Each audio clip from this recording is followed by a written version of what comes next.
नमस्कार।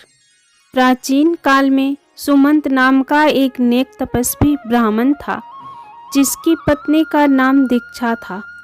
उसकी एक परम सुंदरी, धर्मपरायण तथा ज्योतिर्मय एक कन्या थी, जिसका नाम सुशीला था।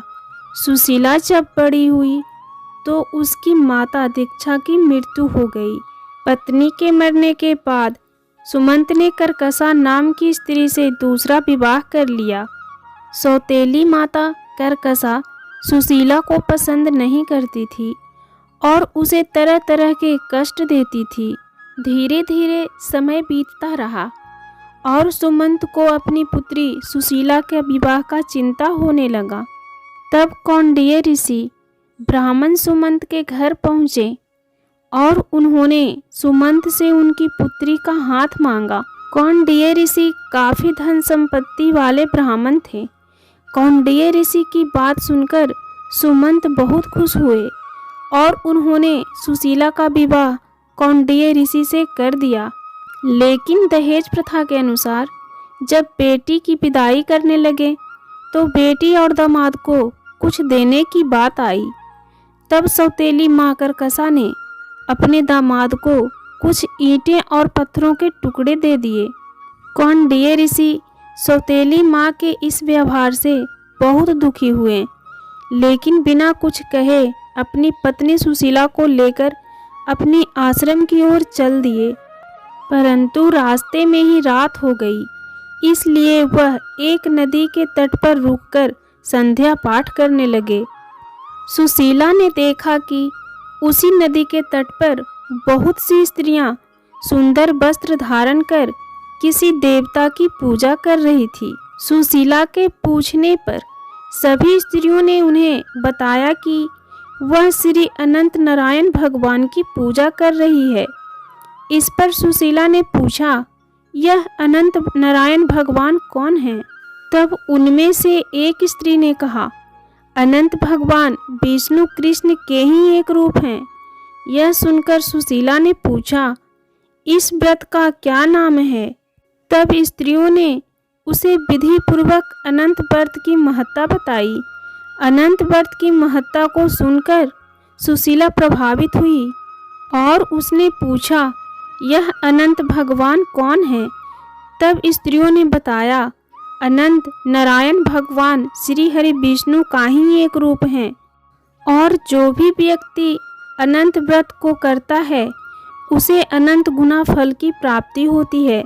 यह सुनकर सुशीला ने अनंत व्रत का अनुष्ठान किया तथा 14 गांठों वाला डोरा हाथ में बांधकर ऋषि कौंडिन्य के पास आ गई, क्योंकि व्रत धारण करने वाले को अनंत डोरा अपने हाथ में बांधना जरूरी होता है।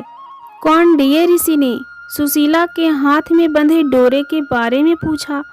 सुशीला ने उन्हें सारी बात बताई, लेकिन ऋषि को लगा कि सुशीला कोई ऐसा डोरा बांधकर उन्हें अपने बस में करना चाहती है, इसलिए उन्होंने अनंत डोरे को तोड़कर अग्नि में जला दिया, जिससे अनंत भगवान का अपमान हुआ और भगवान नाराज हो गए। परिणाम स्वरूप धीरे धीरे ऋषि कौंडिन्य दुखी रहने लगे। उनकी समस्त धन संपत्ति नष्ट हो गई और वे पूरी तरह दरिद्र हो गए। अंत में उन्होंने अपनी पत्नी से अपनी संपत्ति के नष्ट हो जाने का कारण पूछा। तब सुशीला ने उन्हें अनंत भगवान का डोरा जलाने की बात याद दिलाई। अनंत भगवान का अपमान करने के कारण ऋषि कौंडिन्य को बहुत पश्चाताप हुआ और इसी पश्चाताप के कारण वह अनंत डोरे को प्राप्त करने के लिए वन में चले गए। वह कई दिनों तक भटकते रहे और भटकते भटकते एक दिन निराश होकर पृथ्वी पर गिर पड़े।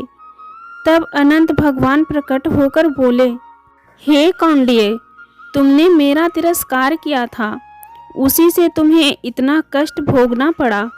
अब तुमने पश्चाताप किया है, मैं तुमसे प्रसन्न हूँ। अब तुम घर जाकर विधि पूर्वक अनंत व्रत को करो।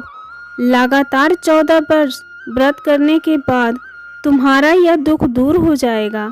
मार्कंडेय ऋषि ने अनंत भगवान के कहे अनुसार 14 वर्षों तक अनंत व्रत को किया और उन्हें समस्त धन संपत्ति वापस मिल गया और उन्हें सभी कलेशों से मुक्ति मिल गई। श्री कृष्ण की आज्ञा से युधिष्ठिर ने भी 14 वर्षों तक विधि पूर्वक व्रत किया। उसके प्रभाव से पांडव महाभारत के युद्ध में विजयी हुए और इस प्रकार से अनंत व्रत का प्रचलन हुआ। बोलिए अनंत भगवान की जय। कथा अधूरी हो तो पूरी करना, पूरी हो तो मान करना। कथा में यदि कोई गलती हो गई हो तो मुझे क्षमा करना प्रभु। हमारी वीडियो आपको अच्छी लगी हो तो लाइक कीजिए, शेयर कीजिए और सब्सक्राइब जरूर कीजिए, जिससे हमारी हर वीडियो की नोटिफिकेशन आपको मिलती रहे। धन्यवाद।